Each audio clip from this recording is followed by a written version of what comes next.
Welcome to the Modern Woodworkers Association podcast, where our mission is to provide woodworking education for all levels and all types of woodworkers. To find out more about the Modern Woodworkers Association, visit us on the web at modernwoodworkersassociation.com or follow us on Twitter at MWA_national.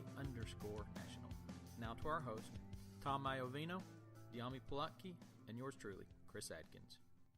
Hello, everyone, and welcome to the 73rd edition of the Modern Woodworkers Association online discussion about all things woodworking. Today's special guest is Ralph Bagnall, but before we get to him, let me introduce our usual panel. I'm Tom Iovino of tomsworkbench.com, and I'll be your host for the program. And joining me from what I assume is getting sunnier and warmer Long Island, New York, is Diami Plotke. It's better than that, Tom. You know where I'm joining you from? Where were you joining me from? My shop. Oh, get out. Damn straight. That Cat 6 cable I ran 2 weeks ago is coming in handy. It's now you can actually sit in your shop, which is awesome because that's where it all happens. Exactly.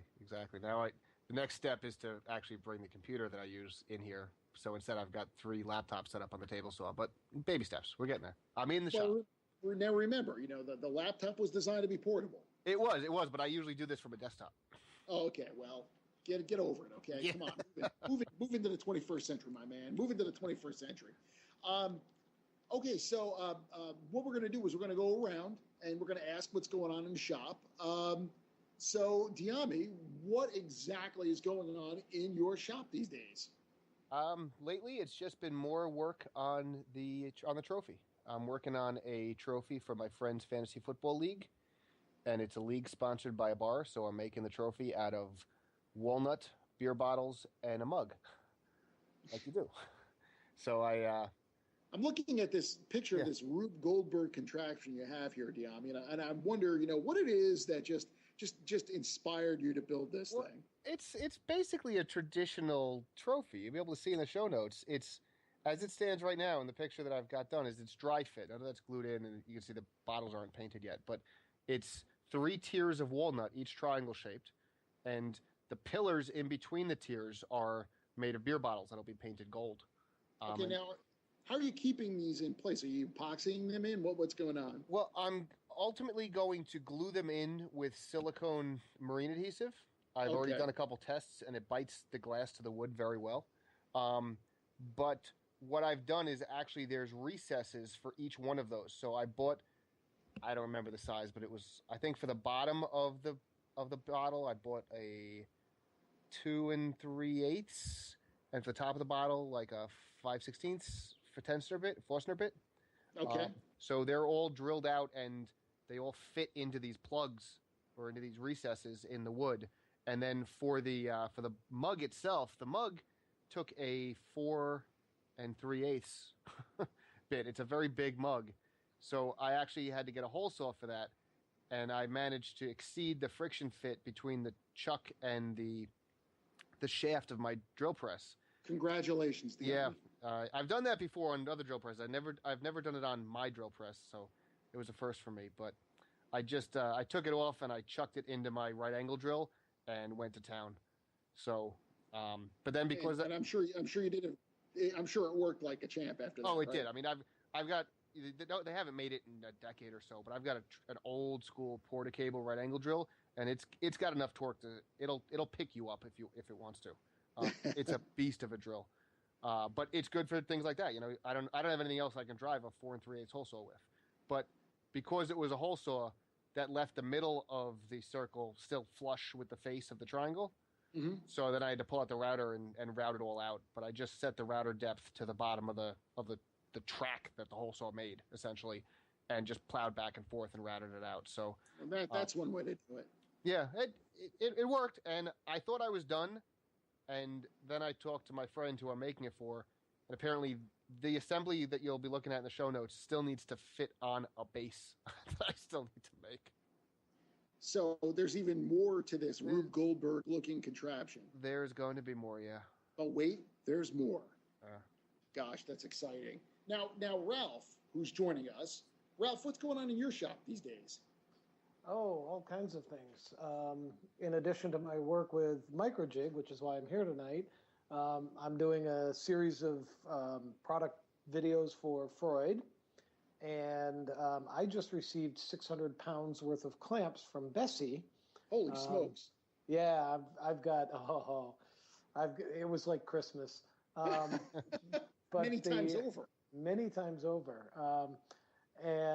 So I've got a shop full of clamps that I have to build a whole new clamp rack for now. And I'm going to be doing a whole series over the next 12 months or so of videos for them on all the different types of clamps that they make. There's some vices in there. There's metalworking clamps. There's woodworking clamps. There's C clamps. Everything literally from a 3/4 inch C clamp to a 12-inch C clamp that weighs 40 pounds. Oh. Holy smokes, that's some steel. Yeah, it's huge. A bunch of there's tin snips and all kinds of accessories, and it's just going to be a blast.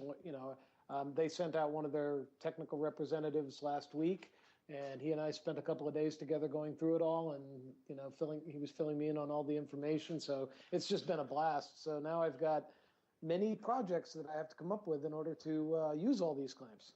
Well, I think that clamp rack that you build is going to be something that's going to, maybe it'll require a permit to pull a permit to hold 600 pounds. I've got, the sad part is that I've got a clamp rack that I built recently because it's a new shop for me. I just moved in November, and I've already got to replace the casters on it because they're not big enough anymore. It just won't roll around. So, yeah, well, lots going on.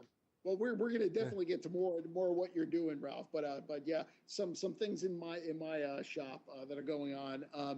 I have some good news and I have some bad news. Which do you want to hear first? Let's hear the good news, Tom. Well, the good news is that I recently was able to cut a recess in the top of my niece's hope chest. And for those of you who may not be familiar, when my nieces, I don't have a daughter, I've got two sons. So when my nieces turn 16, basically I'm building them a hope chest, each of them a hope chest. And this is number 3 of 4. So it's my third niece to turn 16. And what happened was there was a tree, a pear tree that kind of was raising the family's driveway. The roots were raising it. They had to cut it down. And that was her tree, the one she climbed up in and loved it. And she just wept the day they cut it down. So my brother-in-law saved a chunk of it. And I was able to cut a recess and an inlay with this. And really nice. And just it was the first time I was really able to successfully, that whole snap fit where you put it right in and it just goes right into it. So that was a really nice thing. I felt like that was a big accomplishment. Now I'm just at the point where I'm sanding and I've just got to put the finish on it and then it's good to go. Cool. So we're getting there. We're just, I'll be ready to move on after that project. One of my neighbors also hinted that perhaps maybe he would like a new set of kitchen cabinets. And I had to. Does he hate you? It's got to be that. He's the kind of guy who would lay 500 square feet of tile in your house if you asked him to. So I can't really say no. So Can you ask him for 500 square foot of tile? I've already done that. That's why I'm bringing that up. That's already happened, Diami. So once the horse is out of the barn in that case, well, then we are. You're sleeping in the bed you've made. Yeah. So theoretically, yes. So that's going on with that. So that may be coming in the future.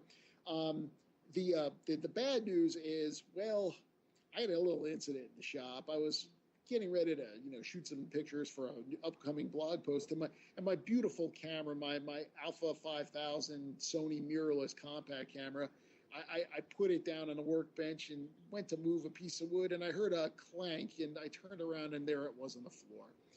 Ooh.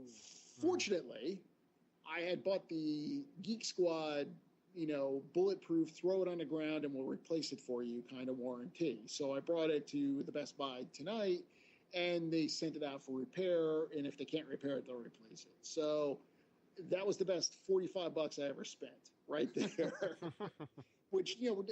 Today I put a blog post up on my blog about, well, gosh, I know a lot of tool manufacturers offer warranties 3-5 years, whatever.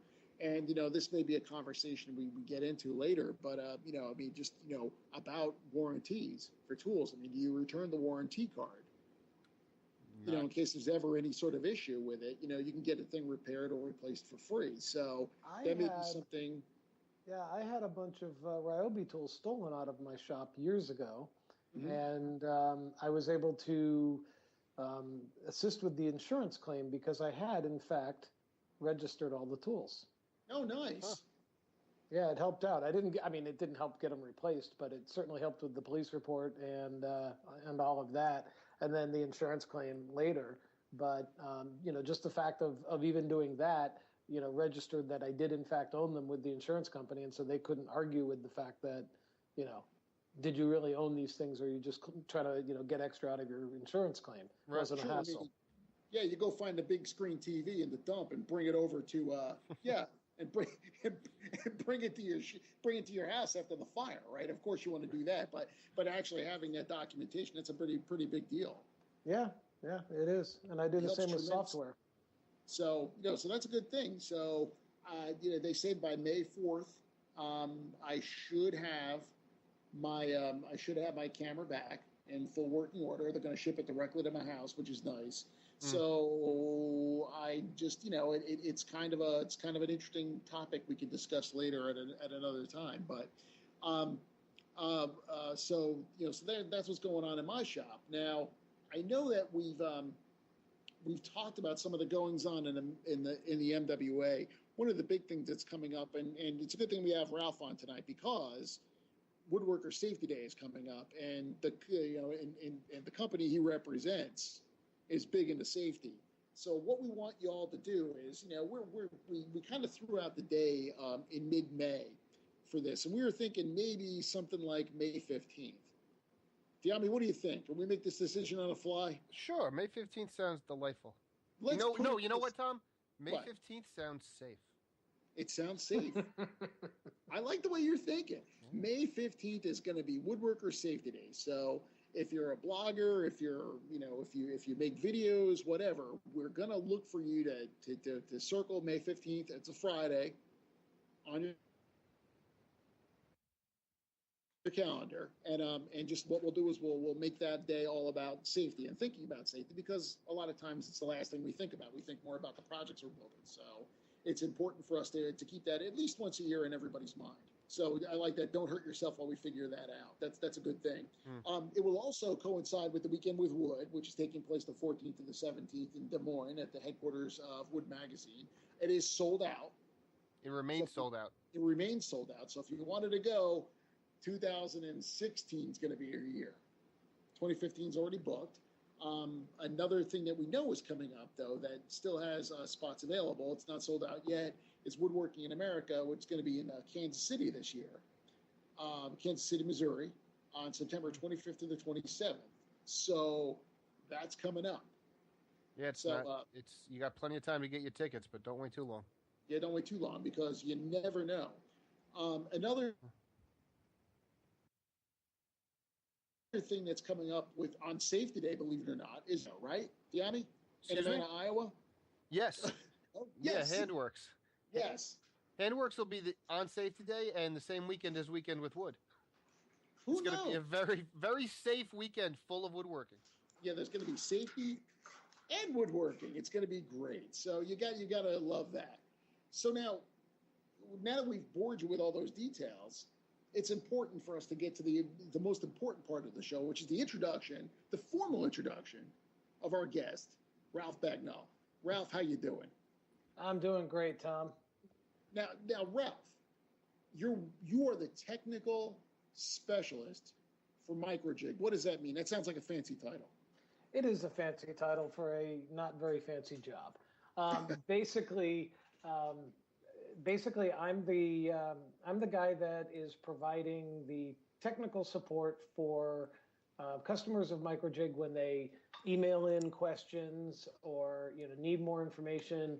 I want to make this cut. How would I do that? What accessories will help me do this, or what tools should I buy to do that? Or this cut scares me. Is there another way to do it? People do write in those questions, and so basically I'm on board to help answer those questions and get people able to do more in their shop at less risk. Nice. Now, before we go much further, I know most people are familiar with MicroJig, the products that they sell, the gripper and things along those lines. But for those who aren't familiar, can you tell us a little bit about the company? Well, the company's about 10 years old. In fact, this year... Is that all they are? Yeah, Wow. believe it or not, the first grippers were sold 10 years ago. This is the 10th anniversary. And the gripper is what we call a 3D push block. It's the first product and still our flagship. It's primarily designed for the table saw, but also useful all over the shop. But basically what it is it allows the user to make thin rip cuts on the table saw without risking their fingers. And it does this by providing a tunnel through which the blade passes when you're making your cut. So you're controlling not only the rip side of your cut, but you're also controlling the off-fall piece at the same time.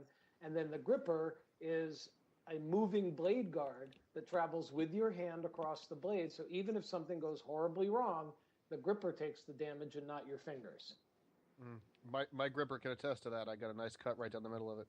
Yeah, I've got a drawer full of parts that have been swapped out because they've been cut into.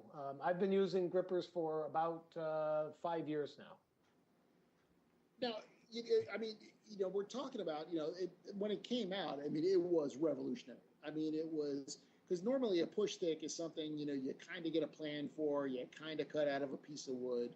It kind of gives you some assistance when you push a board through a table saw. But really, this is actually a well thought out piece of equipment. It is. I have a pair of twin scars on my fingers that I got 25 years ago when I was first starting my career. And at that point, I became the jig and fixture guy at the shop I was working in. And that's been my thing. Safety has been my thing since then. I learned my lesson early.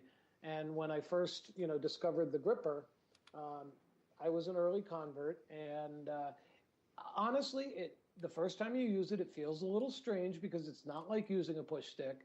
But now, they sit. I have a special holder on my table saw, and they live there so that when I'm making a cut, they're right there. All I have to do is reach out my hand and grab one.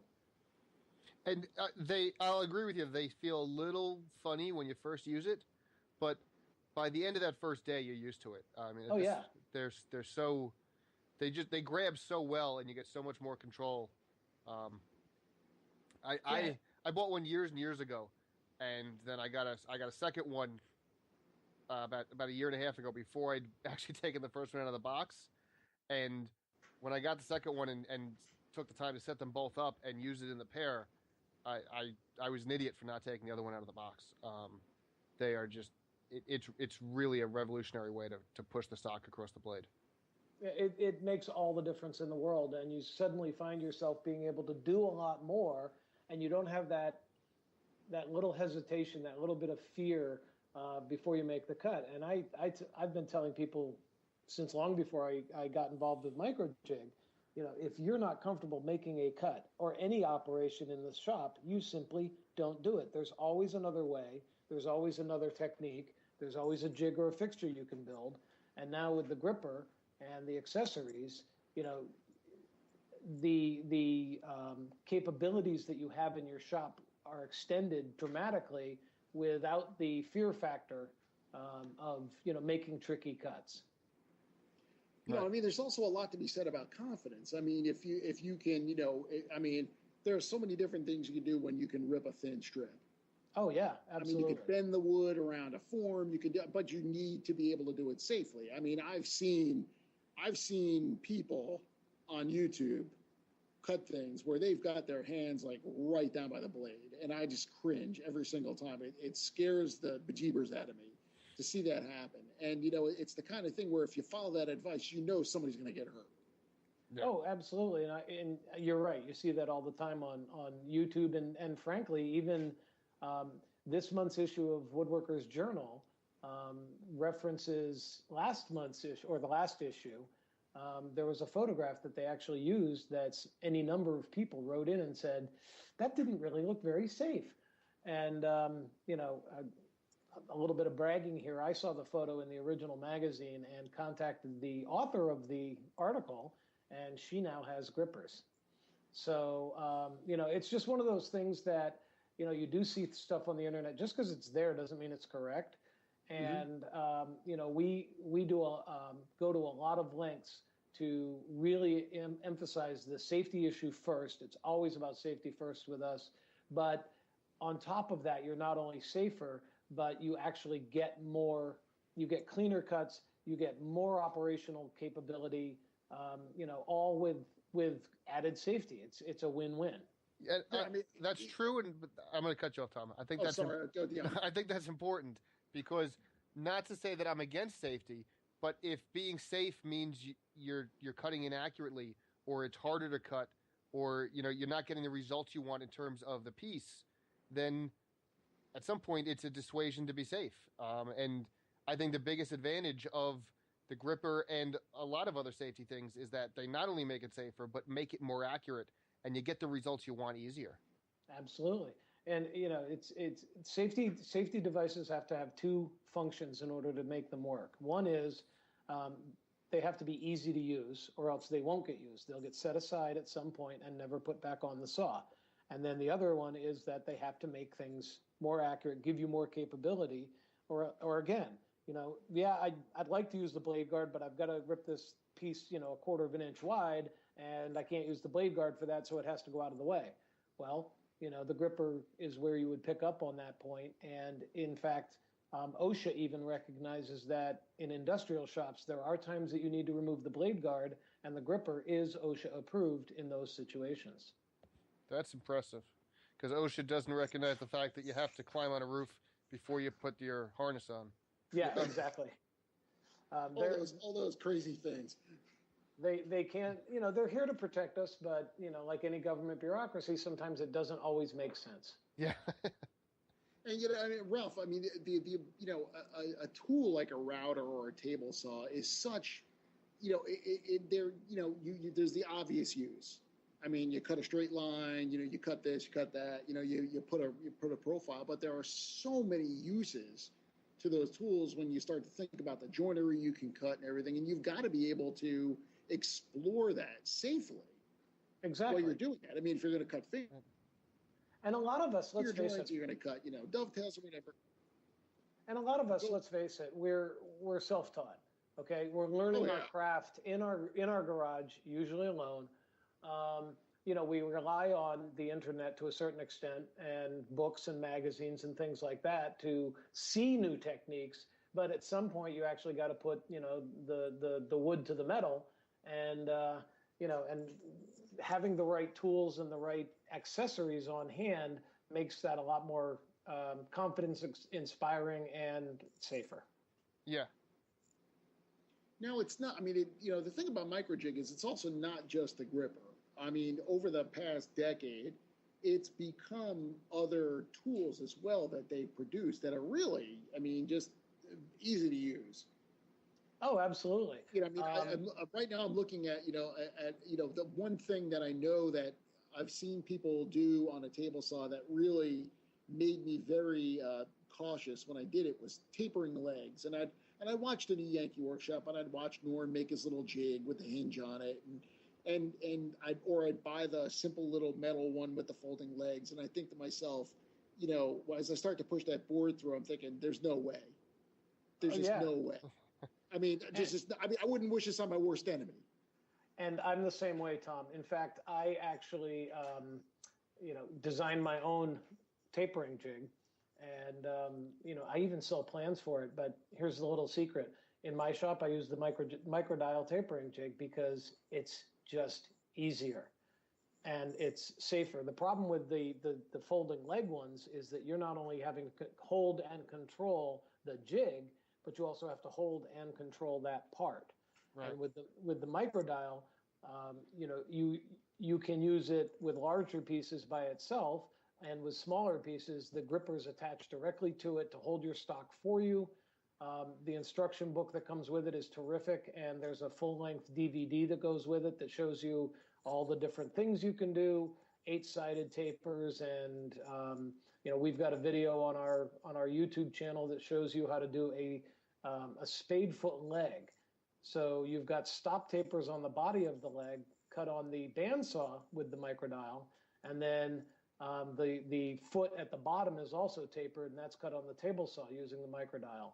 So it's one of those things that we like to say it's a minute to learn and a lifetime to master, because we're always finding new things to do with these products. You designed the better mousetrap, and next thing you know, it's you got a lot more to catch than mice. Oh yeah, and the fun part for us is that we get a lot of ideas and inspiration from our users. Our user community is incredibly dedicated and just fanatical about the tools and the equipment, which is fun because, I mentioned earlier my grippers live in a little holder on my table saw.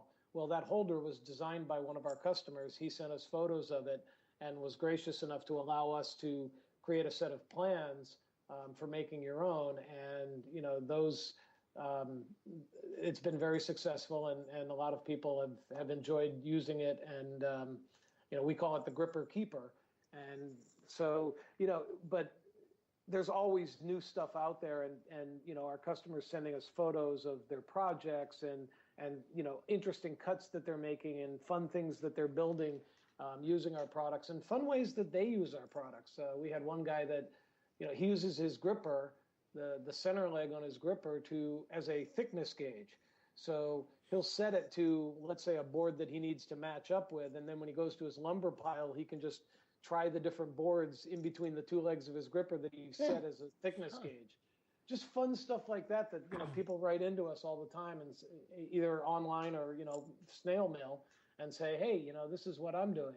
And so we try to share that as much as possible through our social media efforts with Facebook and Twitter and such, and our newsletter. But it's that's one of the best parts about it is just the enthusiasm of our user group is just amazing. Sweet. Now, another thing that you guys came out with a couple of years back, when you buy a table saw, it comes with a riving knife. That's the new standard. The old style splitters, which were hooked on, were either on or off. They didn't rise or fall with the blade, and they were usually attached to the blade guard. There were some splitters that you could buy post aftermarket, but they were very expensive to hook up. But you guys had those little splitters that would go, the MicroJig splitters, that would go on the throat plate. Yeah, the MJ splitters they get attached to your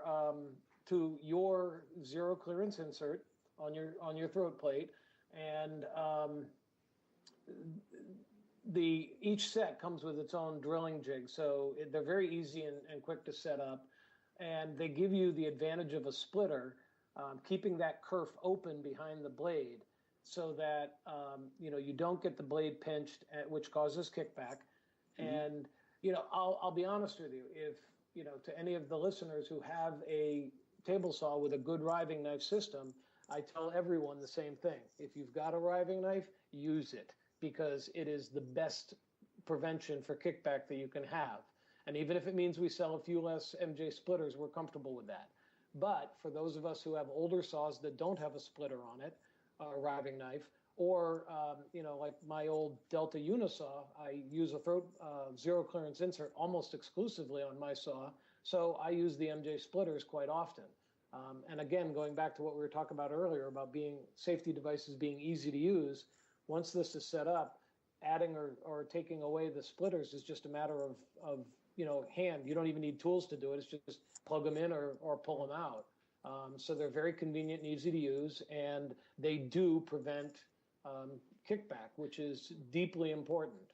Yeah, Ralph, with the template that comes with it, how much work is it to install them? Because I'll admit I bought a pair of them when I bought my first gripper, and unlike the gripper, the splitter is still sitting in the box, and every time I look at it, I'm like, no, I'll work rather than install that thing. Literally, it takes less than 15 minutes. Okay. You supply the zero clearance insert, whether one you buy or make, it doesn't matter. And you have to supply a small scrap of, I like 1/2 inch plywood about 4 inches wide and 11 inches long, if I remember correctly. And basically, you set step-by-step instructions. You set the rip fence, you make a kerf cut in the board that you supply, and then unplug the saw, raise the blade all the way up, put the board back over the blade so it's in the kerf, and then the drilling jig sits on the back side of that board resting in that kerf with the holes in it exactly where you need to drill them. And it even comes with the drill bit that's the proper size for the unit. So come on, I mean, it sounds like I can do it. Come on. It literally takes 15 minutes. The instructions that come with the kit are very good, but if you like visual instructions a little bit more, there are at least 2 videos on our YouTube channel that show you step-by-step how to do it. It's very simple. That does sound much simpler than I was. Well, I hadn't tried to figure out how it installs. Yeah, you haven't even opened it yet. I haven't really. But Yeah, I mean, again, it sounds like I could install it. I mean, how bad could it be? I mean, come on. Well, Tom, you were here 2 years ago. Why is it still in the box? Because we were buying coffee and donuts at Timmy Hortons. We were busy then. We had other things to do. Yeah. Now, Ralph. I'll definitely put that in. Now, Ralph, another really cool thing that you guys came out with, and I know that you get the standard miter gauge when you buy your table saw, or you can you get if you buy a router table with a T-track in it or whatever. It's a really nice thing, and you could buy some accessories, but a lot of people build their own to fit on, like crosscut sleds and things like that. And usually you're out there milling a board trying to make it fit. Sometimes it works, sometimes it doesn't. If the humidity changes, it might be too tight one day, too loose the other. But you guys have that, what is it, the zero play bar? Yes, and I'm glad you brought that one up because, I kind of refer to that as the zero play guide bar is almost the ugly stepchild of the MicroJig line. Well, it doesn't get the same level of attention as some of our other products, and it's a shame because it is a terrific product. What sets it apart is, for those listeners who haven't seen it yet, it comes in the kit in 2 pieces. So there's 2 9-inch pieces of glass-filled resin that are tapered to one another so that as you slide them, you put them together, and as you slide them one way or the other, they effectively get wider or narrower. So they'll fit into any miter slot. So it's 2 wedges. Yeah, 2 wedges basically. And they'll fit into any standard 3/4 miter slot. Now the secret is that every manufacturer's miter slot is slightly different in size. Yes, it is. And so this allows you to, to set up for a Delta or a saw stop or a Powermatic or whatever you happen to have. And the difference is that it's a 9-inch unit once it's set up, but you're contacting along the entire 9 inches on both sides. So it's full contact along the entire length of the slide. Mm-hmm. With the metal bars, they have to be manufactured to be slightly narrower so that they fit into all the slots. And then there's some mechanism for making them wider, either a cam or a set screw, or maybe, a slot cut in it that you use a nut to tighten and widen the bar. It works, but it's point-to-point contact. You'll have 3, maybe 4 points of contact over the length of the bar. And with this system, you have the contact along the entire length. So even when the bar is, past the end of your table saw, you still have a good fit. And because it's glass-filled resin, there's very little movement with temperature or humidity, so it tends to stay very well fitted no matter what the season is. And the other feature that I really like about it is that there are 3 threaded inserts in the guide bar that are there for attaching it to your jig. So you can attach this from above. So instead of using double-faced tape or something to stick, I actually, when I make a sled, I'll put slots where I want the screws to go, slightly elongated slots, and that way I can set things up, bring my rip fence over, so that I can square the jig up, and then tighten everything together from above so that when I remove it from the miter slot, I know it's not going to move and I'm going to have a great fit. I use them all over the shop for all kinds of things, and they're terrific. The set also comes with a pair of stop blocks that fit into the T-slot of your saw and allow you to set a stop so your jig can only go so far. So for, cross-cutting jigs and things like that, it's nice to be able to stop them so that you don't cut all the way through it if it spans the blade or something like that. And you don't need a tall fence to keep everything together since you're not cutting all the way through. And then those can actually, the kit comes with a pair of carriage bolts so that those stops can actually be used to hold things in your miter slot. So if you want to make a shop-built featherboard or a hold down or something like that, this will actually instantly lock into place anywhere on the miter slot, and it's very convenient and easy to use, and it all comes in the same kit. Nice. Yeah, it's a jig maker's dream. I've used them on previous jigs, and they come in real handy. Yeah, I've made sleds with wooden slides and with ultra high molecular weight plastic slides and with the MicroJig slides, and the MicroJig slide is just so damn easy to use. Kind of like the splitter, I hear. Yeah, that's the rumor.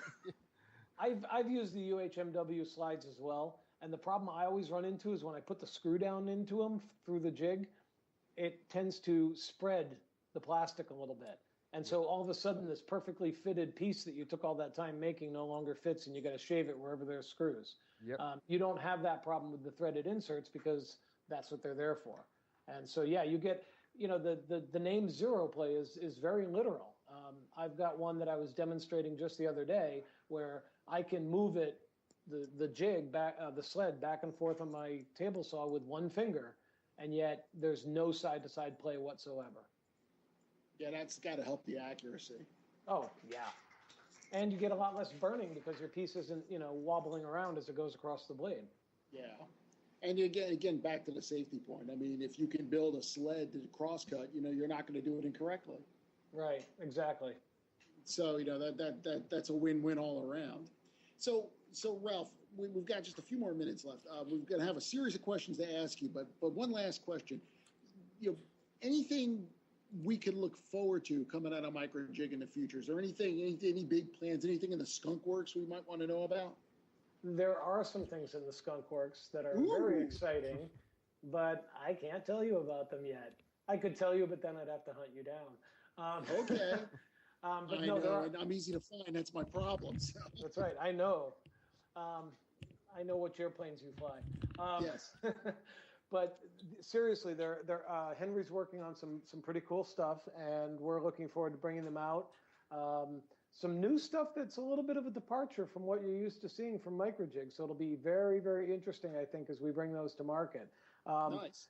But if you already own grippers, then we did just introduce the gravity heel for the gripper, which replaces the old trailing hook, and actually works like the trailing hook, but you can set it so that when you set your gripper in the middle of a board, like using that two-handed technique, it moves out of the way, but then drops back down when you lift up. So that's the newest accessory. The board, it'll push it. I got you. Yeah, and that's our newest accessory. It's been very popular with our existing users, and I use them all the time in my shop, at the router table, at the joiner, and at the table saw. So it's worth looking at if you own grippers and you're not, you're looking for that next accessory. That's the newest thing we got out. Sweet. Okay, well, it's good to see that. Oh, by the way, Bruce and Henry Wang. Yep. Awesome people. Yeah, they are. They're terrific people. I've been spending a lot of time with them. Yep. And it's father and son. So Henry, the dad, real innovator. He's one of the guys who sat down and really helped develop all this stuff. And Bruce is a good face guy too. Yeah, Bruce knows his stuff. He's terrific at shows. If you're ever at a trade show or a woodworking show and you see the MicroJig logo, go over and say hi to Bruce, because he does a terrific demo, and he's very energetic and a lot of fun. Well, I will tell you this about Bruce. I think he might have missed his calling though, because he's got that movie star looks. Oh yeah, I mean, you could see him either in Hollywood or being Billy Mays' replacement. Seriously, the guy's. I mean, he's like, I've got a face for radio. He obviously doesn't. I mean, that guy is like, that guy, from a guy to a guy, the guy looks like he belongs in the movies. Oh yeah, he's a great guy. He's very approachable. It's just a lot of fun to be around, and we do a lot of events together, and it's always a good time traveling and doing shows with Henry and Bruce. It's a lot of fun. Yeah, I mean, I've seen both Henry and Bruce spend hours just talking to users and people just during the shows, and it's really, they spend as much time with people who've already owned their products as they do with trying to attract new customers over. So it's a lot of really solid customer support. Yeah, and again, it's a mutual relationship between us and the customers because we support them and they support us, and it's so much fun because you watch Facebook or something and you'll see somebody pop on and oh yeah, it looks great, but I could make this in my own shop, or it seems like it's overkill or something like that, and before anybody from MicroJig has to step in and say well, this is how we feel, you'll get 27 other people jumping on the Facebook page and saying, no, you don't know what you're talking about. You really have to try this out. And that kind of fan base is just, it makes us happy every time we see it happen because, that's what we're after. That's what we're trying to do is make people better and safer woodworkers, and they appreciate it. And so we appreciate that. Well, I'll tell you, it's something that like I said at the beginning of the show, it's something that often gets overlooked. But you guys, over at MicroJig, you really make safety number one, and that's, the best thing about woodworking is being able to go out the next day and be able to continue to do it, and not have to stop because you're injured. So there's a lot to be said about that. To be able to finish a project and know you can go on to the next one without having to worry about, can you get your fingers attached? That's a big deal. So. Yep, it certainly is. And all right. With that, Bruce. With that, Ralph. Sorry, I got all tongue-tied there. With that, Ralph, we've got a couple of questions for you. Okay. Okay, these are going to be tough ones. All right, shoot. Okay, so how'd you get into woodworking? Well, when my wife and I were first married, we didn't have a lot of money, and I wanted nicer things than I could afford to buy. And so I started woodworking and started teaching myself woodworking because the first real project I ever did was a cradle for my second daughter. Oh, wow. Yeah, and it came out rather nice. I had to do a lot of modification to the original plan because I didn't have the equipment to do it the way that they said in the magazine, but that worked out, and I just kind of went with it from there. I started out with a secondhand Craftsman contractor saw that I bought for I think $30 or $40 at a yard sale, and that was at the time just a huge purchase for me. Mm-hmm. And over the years, I got into doing it professionally, and I've worked in just about every form of woodworking professionally. The only thing I haven't done is instrument making. I've done stairs and millwork and cabinets and all the other stuff, and it's just it's been a terrific career and very, very rewarding for me, and now I consult to the industry, so it's been a lot of fun. Yeah, I see luthier in your future. Okay, I just see it in your future. So just we'll someday just to be able to circle the day in a calendar. Just to be able to say I can do it, yeah. But that's how a lot of the projects I've done over the years have been. I really want to see if I can do that. And so you find a cool project and you go for it. Right. That's how you grow. Yep. Now, Ralph, what is your favorite tool? It's got to be the router. I have a real affinity for the router, both by hand and with the router table. It's such a versatile tool. I often say, I used to teach router classes, and, I would tell my students, if I were stuck on a deserted island and I could only have one tool and a generator, what would it be? It would be the router, because I can mimic all the other tools in my shop using the router. I can use it to drill. I can use it to cut. I can reduce a sheet. I can make dados and grooves and rabbets and all of that stuff with a router. Now, is it the most efficient way to do it? Not always, but, in general, I think it's the most versatile tool, but it's also the hardest to master because it's not as intuitive as a table saw. you look at a table saw, you know pretty much what it can do. You push something through it and it cuts it. And routers are not necessarily that intuitive, but definitely my favorite tool. Sweet. Hey, who has influenced you the most in your woodworking career? Ooh. We didn't say these would be easy questions. Yeah. Well, it's interesting. It's kind of a toss-up between, Norm Abrams. You gotta love Norm. And but growing up, I worked for a man who was kind of like a second father to me. And he was he had adult muscular dystrophy, which is fairly rare. And so when I knew him, he was relatively disabled, but still knew everything. So I would be his hands and he would be the brains. And, we spent a long time doing that sort of thing together. And I learned a lot from him about not only the woodworking side of things, but also of thinking outside the box and being creative. That's great. What was his name? His name was John DePulmonary. He's no longer with us, unfortunately, but a very big inspiration in my life when I was a young man, just out of high school. Okay. And as you were learning your woodworking, what has been your biggest stumbling block? Impatience. The two things that I had to teach myself, one was patience. That, the one thing I've learned over the years is that you cannot cut corners. If you do, it's going to come back to bite you every time. So you need to take the time to do everything the best way you can and if the process takes an hour to do, it takes an hour to do, and you just got to live with that. The other thing was, and it's partially patience, I, for a long time, had a tendency of, I would start a project because I wanted to learn a new skill. Mm-hmm. But once I got to that point where I realized I had mastered the skill, I lost all interest in the project. So for a while there, I had a shop full of half-completed projects.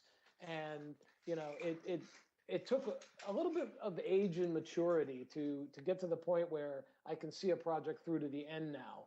And, writing for the woodworking magazines like I do, it was a big part of that because, of course, you have a deadline and you have to complete the project that you've been paid to do. Right.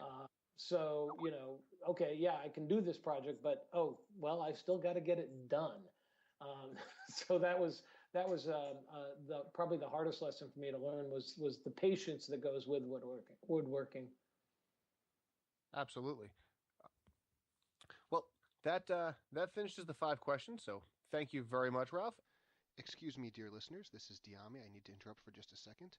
Those of you who were paying attention might have realized that I only asked 4 of the 5 questions. And unfortunately, my only response to that is in college, I tested out of math. Before we let you go, could I ask you to tell people where they can find out more about you? They can find out more about MicroJig at our website, which is www.microjig.com. And my personal website that I maintain is consultingwoodworker.com.